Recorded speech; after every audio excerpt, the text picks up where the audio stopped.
Bismillahir-Rahman-Nir-Rahim. Kitab-ul-Taqdeer, Book of Destiny, by G. A.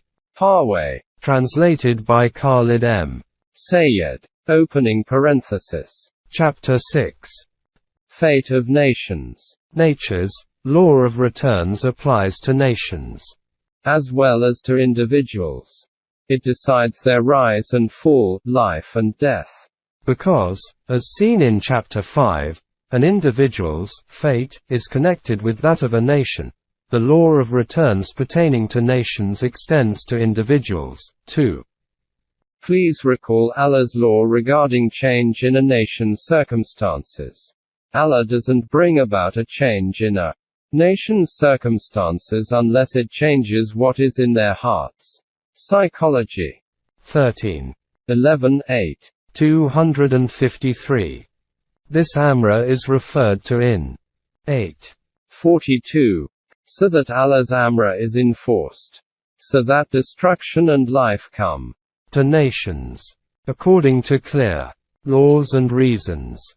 No nation survives or dies away whimsically, without cause or reason, so that your protector, preserver never destroys the abode of a nation wrongfully while they are unaware of its causes. 6:32. Also, it is not befitting Allah to destroy a settlement of a nation wrongfully while the inhabitants still have a chance of redemption. 11:117. Surah Rum speaks about the primary audience of the Quran. Historical evidence. The Arabs, despite numerous warnings of the destructive consequences of their wrong conduct, they haven't heeded. Ask them to look at the historical evidence in this regard to see what happened to nations in the past. If they seek it, they shall find the evidence in history. Those nations of the past were richer and stronger than these. Arabs. They had created wealth by hard work, established civilizations and countries more populated than these. Arabs. Their prophets brought to them clear laws. Allah never destroys a nation unless it brings it upon itself through its own wrongdoing. The messengers of Allah came to them and were ridiculed and refuted. Refusal to change their ways resulted for those nations in creating social ills and imbalance, and they were ultimately destroyed. 30:9-10. Refuting a messenger. Let us ponder for a while on the expression, refuting a messenger. A patient who doesn't listen to the advice of his doctor is practically denying the medical knowledge by refusing to act upon the advice. This is refuting, denying the truth and acting contrary to it. The Quran cites examples of past nations who refuted and ridiculed Allah's messengers and, consequently, faced the inevitable destruction. The Quran, employing its philosophy of history, advises and warns its readers to learn a lesson from the historical accounts of past nations and avoid repeating the fatal mistake of ignoring, refuting Allah's law of returns by acting contrary to it. It says, "There were several nations before you. Explore the earth and see what happened to the one who refuted." 3:136, 6, 11, 16, 36. And the one who had been warned. 10:73. Surah An'am says that nations are destroyed as a consequence of their own crimes. Have they pondered upon the destroyed nations of the past? They enjoyed more wealth and power than these present-day people. They had an abundance of food and prosperity. But they were destroyed through their own sins and were replaced by other people. 6:6.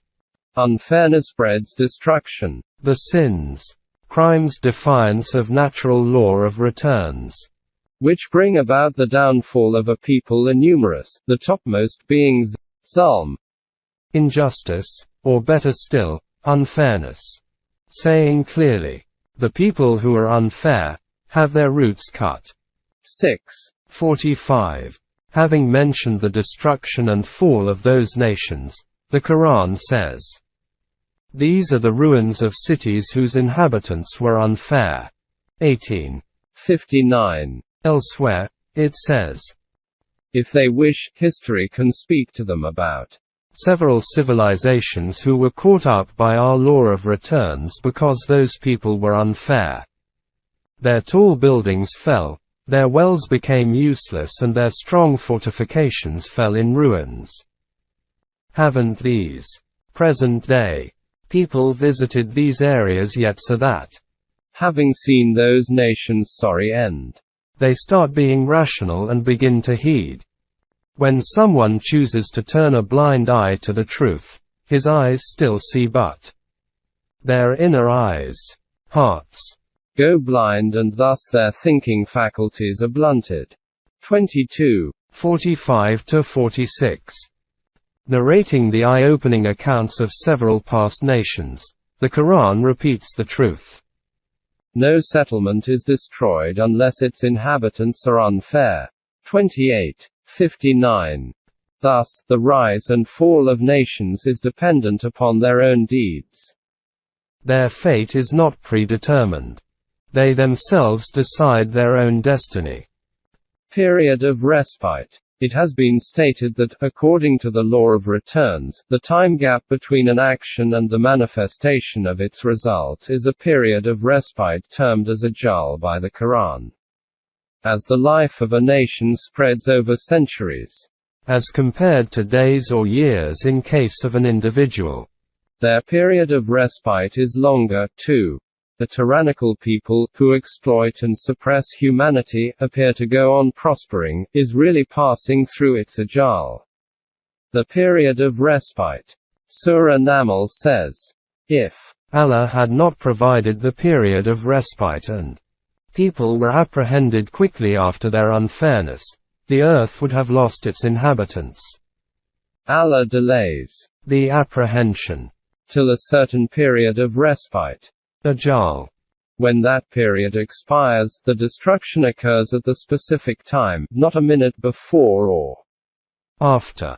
16:61. Also 35:45. This law is strictly enforced. No nation can hurry or delay it. 23:43. The period of respite can save a nation if it redeems and improves itself.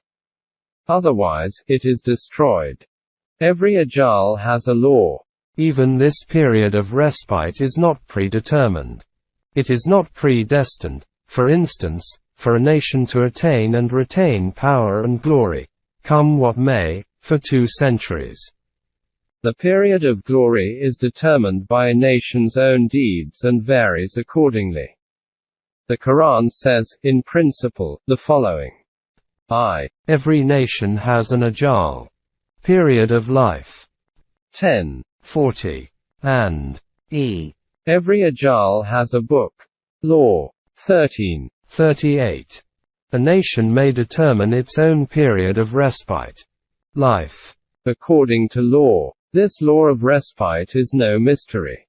An unknown, mysterious law is useless. Law is intended to be known to those who are supposed to follow it, so that they know its consequences. That's why the Quran cites the historical evidence to illustrate its law of rise and fall of nations, and aptly terms it a known law. 15:4. This is Allah's way, which never changes. 35:43. And it is the law of rise and fall of nations. For as long as a nation keeps on the right path, Allah's way, it retains its glory. When it defies Allah's law, decline sets in. It enjoys a period of respite, within which there is a chance of correcting itself to retain the glory. Before the decline and fall is complete, that nation is then replaced by another who has been following Allah's way.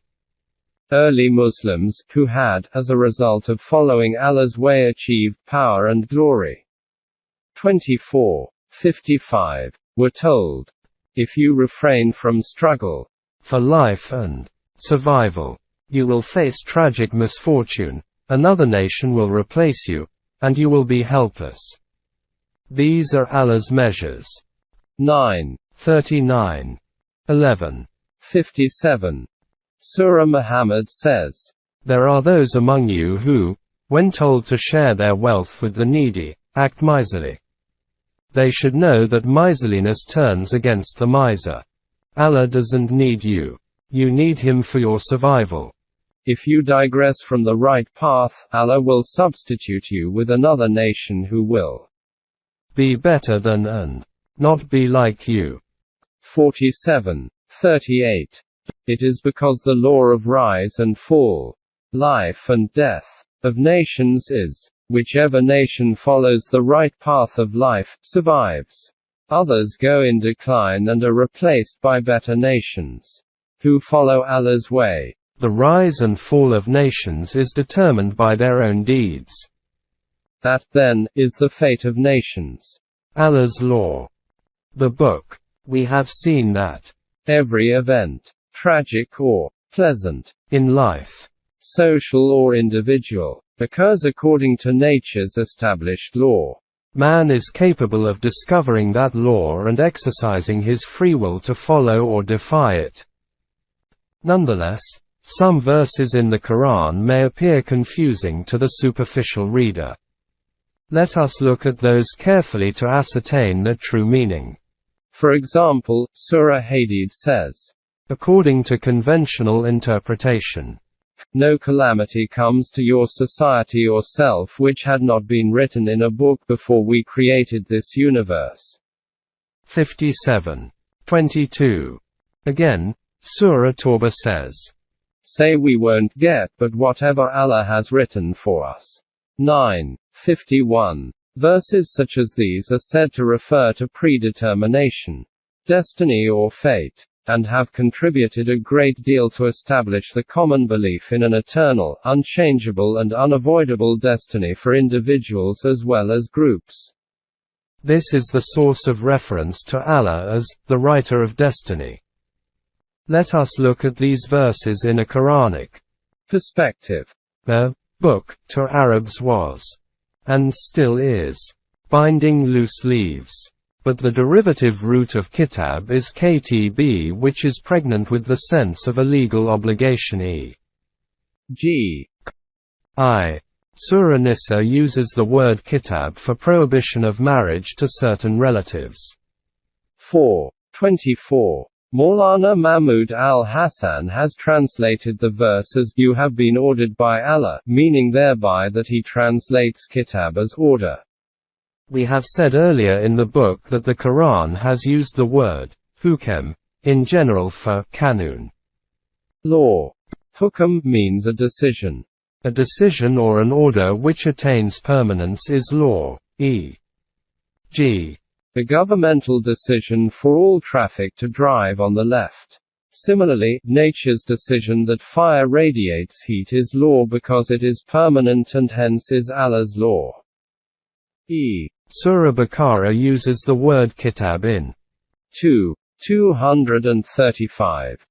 Maulana Mahmud al-Hassan translates the verse thus, and don't intend to enter wedlock until the determined waiting period is reached. Hence kitab has been translated as determined, i.e. determined by Allah. This is his order, decision or law. Sala is a periodic duty obligation. Kitaban, for the convinced. 4. 104. In it, the Quran, there are established laws. Kitab. 98. 3. You have been obliged. Kutaba. To cheeses. 2. 178. You have been obliged. Kutaba. To fasting. Days. 2. 183. You have been obliged. Kutaba. To fight. Battles. 2. 216. 8. About lonely women. You don't give them what has been determined by law. Kutaba. for them. 4. 12. 9. And we decreed. Katabna. In Zabur, after treating morals that the worthy shall inherit the earth. 21. 105. 10. Record of nations' deed is also referred to as their book, in 45. 28 saying, every nation shall be called to their book, and told, you shall face the consequences of what you have been doing. Obviously, this shall be done according to nations' law of returns. Allah has referred to it as his book. Our book speaks only the truth about you. 45. 29. Also. 20. 52. 11. Nations Book. Surah An'am talks about Allah's knowledge encompassing the universe, every leaf which falls off a tree, grains in the darkness of the earth, good and bad, dry and wet, everything is in the clear book. 6. 59. Obviously, the book here means the laws of the physical universe. 12. Surah Al-Imran talks about the established regulations given in clear-cut terms, as compared to the similes and examples to give universal truths. These, established, are referred to as mother of the book. 3. 6. i.e. the foundation and basis of law. Earlier, we have seen that universal laws are determined in the realm of Allah's Amra, and are realized in the realm of Khalq. That's why the Quran says, the origin and basis of laws is with Allah. 13. 39. About the surah itself, it says that you have it in the form of Arabic letters and words, but we have it in the mother of the book. 43. 4. Mother of the book, or the realm of Amra, means Allah's knowledge which is absolutely comprehensive. Don't you know that Allah knows whatever is there in the skies and the earth? That knowledge is in a book. 22. 70. Says Surah Hajj. Elsewhere, it is referred to as the clear book. 27. 75. Every event in the universe passes through various phases on the path to its occurrence. These phases are referred to by the Quran as mustada, temporary transitory stages. Its culmination is called mastakar, destination. Surah Qamar says, and each Amra case is a mastakar, destination. 54. 3. And that every piece of news has a destination. 6. 67. Also, in Surah Hud, Allah knows the transitory stage, yes, and the destination of all things. All this information is in a clear book. 11. 6. The destination of an event is its realized form. The transitory stages are subject to the law of cause and effect. Except for the initial Amra stages. Man may obtain information about this according to his capacity to learn. It is possible, though, that some of the transitory stages are still waiting to be discovered by man. The waiting period, respite, between a human action and its result really comprises of transitory phases unobservable by man. He can only notice the destination of an event and not the transitory phases. Surah Anbiya says, there were many settlements destroyed by us because of their unfairness, and we brought forward another nation to take their place. During their unfairness, and after that during its transitory phases which they couldn't observe, they felt immune to accountability and consequences of their actions. But, in reality, their actions were unnoticeably moving towards their destination. When they saw our punishment, they began scrambling to escape it. 21. 11-12.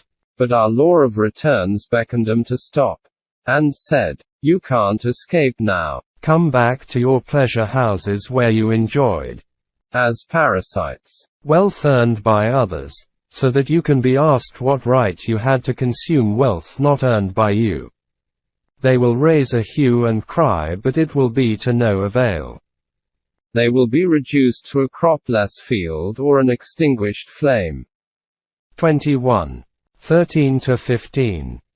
Coming back to every event's transitory phases and destination in the clear book, it can be seen that Kitab, book, means laws, code of law.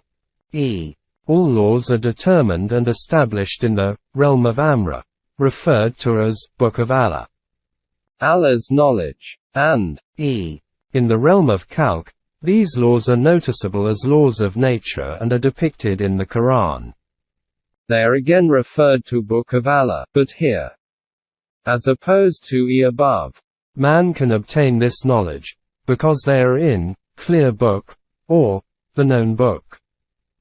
Important verse regarding fate. Let us now refer back to the verses referred to earlier, one many find confusing or contradictory in content. Take a look first at the verses from Surah Hadid. No calamity comes to a country nor to yourselves which was not pre-written in a book before we created this world. Verily, this is easy for Allah, so that you don't grieve over what you can't get or boast over what He gave you. And Allah doesn't like the boastful show-offs. 57. 22–23. Translation in Urdu by Maulana Mohammad al-Hassan. This is commonly taken to mean that every calamity is predestined and is unavoidable. In such a helpless situation, men must patiently take what comes naturally. This attitude is considered to be a quality of pious men and is referred to as being pleased with the will of Allah. Also, men must not feel proud of the good in life, as it is made possible by Allah and not by man. 1. In the first instance, this interpretation of the verses in question nullifies the entire concept of the very basis of din, the Quranic system. The law of returns. Allah appears to be contradicting His own verses, like man gets only what he strives for. Every calamity which befalls man is of his own doing. Allah neither blesses nor punishes without due cause and reason. It is all a consequence of man's own actions, etc. The Quran doesn't contradict itself. Thus, this interpretation does not appear reasonable. We must also remember that the consistency of the Quran has been cited by it as evidence of its being divine. 480 seconds. Let us, then, try to see what the verses in question really mean. Each and every occurrence in the physical universe, as well as man's social world, takes place under predetermined laws enacted by Allah. Allah has predetermined laws not only for calamities but also for alleviating them. For example, fire burns, but balm soothes. Therefore, in the face of a calamity, Allah's Taqdeer, do the needful to counter it by following. In Omar Farooq's words, another of Allah's Taqdeer, disappointment and passive acceptance of tragedies may be the norm in a worldly oppressive despot, but not that of the law-abiding Allah. So study your environment, world and universe, and act according to the knowledge of nature's laws you learn. 2. Secondly, Surah Anfal talks about a battle where a number of the enemy's soldiers were taken prisoner with the intent of later charging money for their release. This was against the spirit of din, philosophy of religion. But, since it was a tactical mistake, it was thought worthy of just a reproach in 8:67, which is conventionally translated by Maulana Mohammad al-Hassan. Thus, if Allah had not pre-written this, you would have faced severe punishment and tragedy. But, the true interpretation is, what you did deserves severe punishment, but, since Allah's law in this regard has already been given in the Quran, that errors merit just a reproach, you are hereby not punished. 3. Thirdly, Surah Tawbah talks about dissemblers, hypocrites, who get very upset when the Muslims are doing well. They are pleased when the convinced are facing problems, distancing themselves from the Muslims by saying that they have beforehand taken precautions against such circumstances.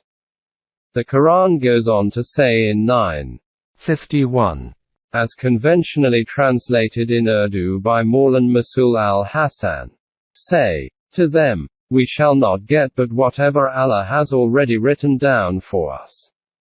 Only He is our benefactor, and Muslims should rely on Allah alone.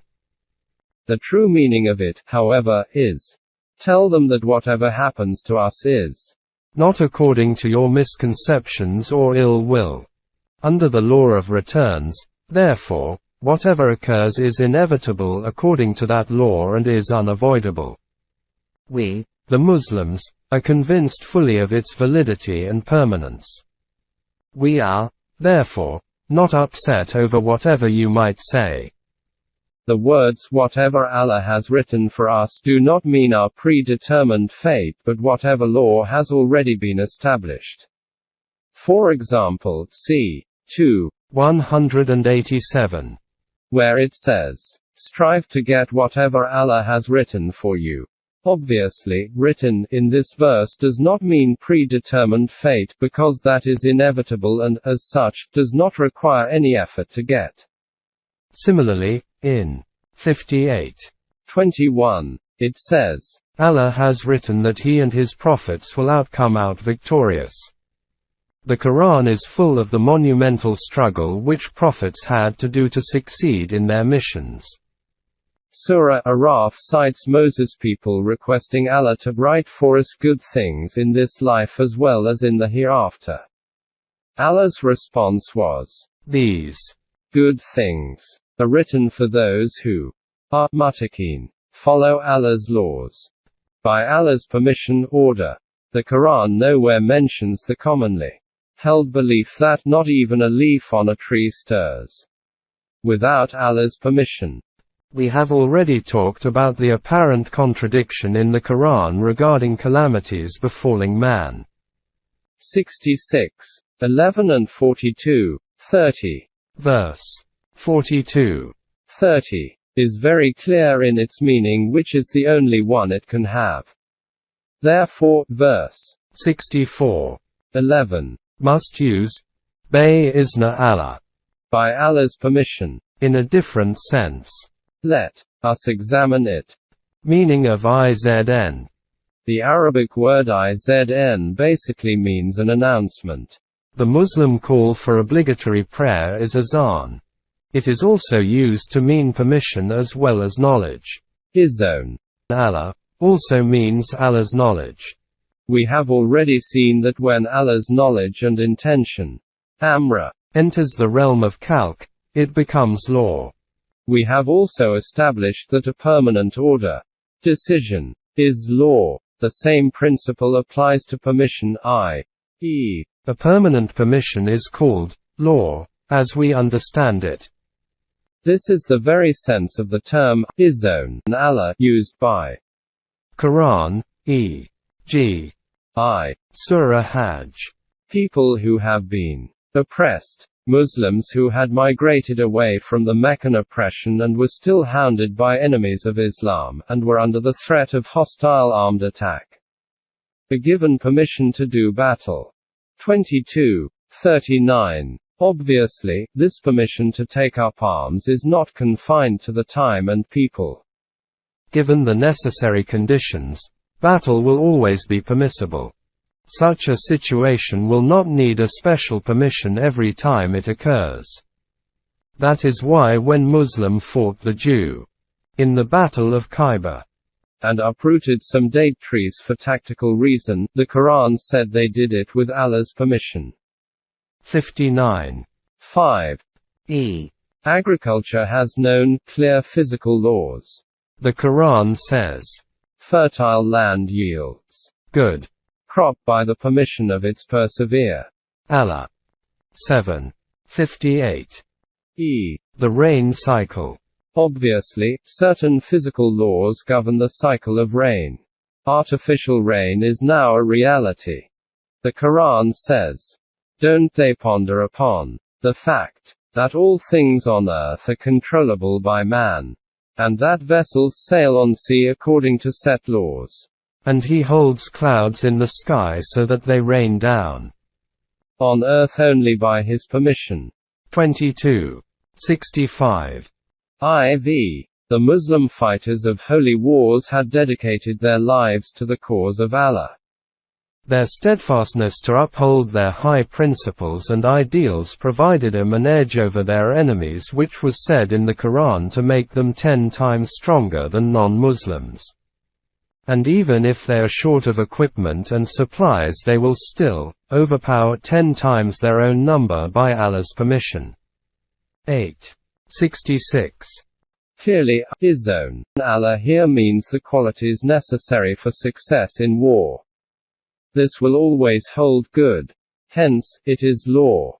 That's why it said, "A smaller group overpowers a larger group by Allah's permission, and Allah favors the steadfast." Sabarin. 249. A little further on, the Quran talks about the time when his army rode out to meet Goliaths. Talut prayed to Allah, "O Preserver, give us plenty of steadfastness so that we don't falter, and make us victorious over the rejectors of your din." 250. Then it says, Then they, Goliath's men, were defeated by Allah's permission. 251.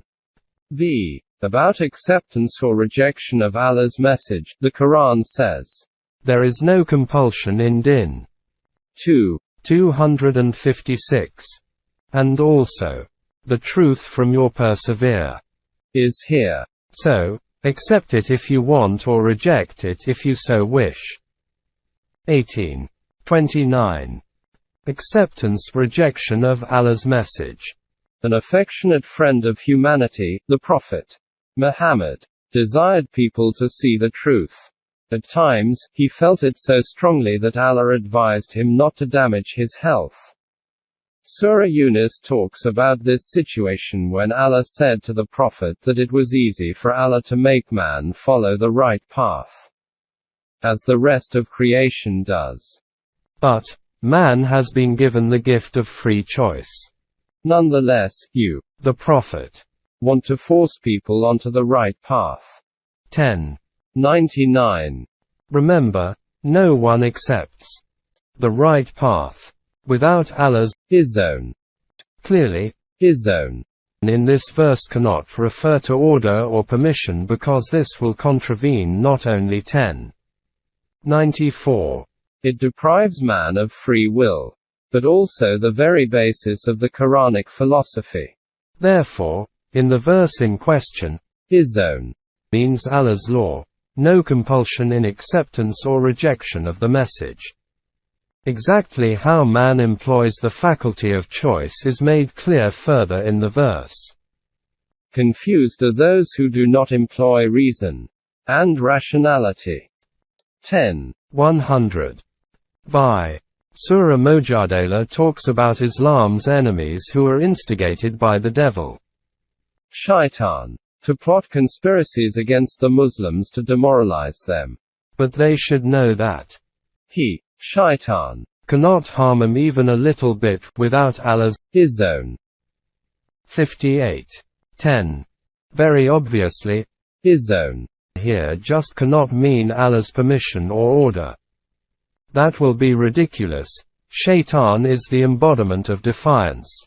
Therefore, in this verse, Izzon means Allah's law. The Muslims must abide by Allah's law, which will not allow any devilish force to work on them. The convinced Muslims depend entirely and strongly upon Allah's law.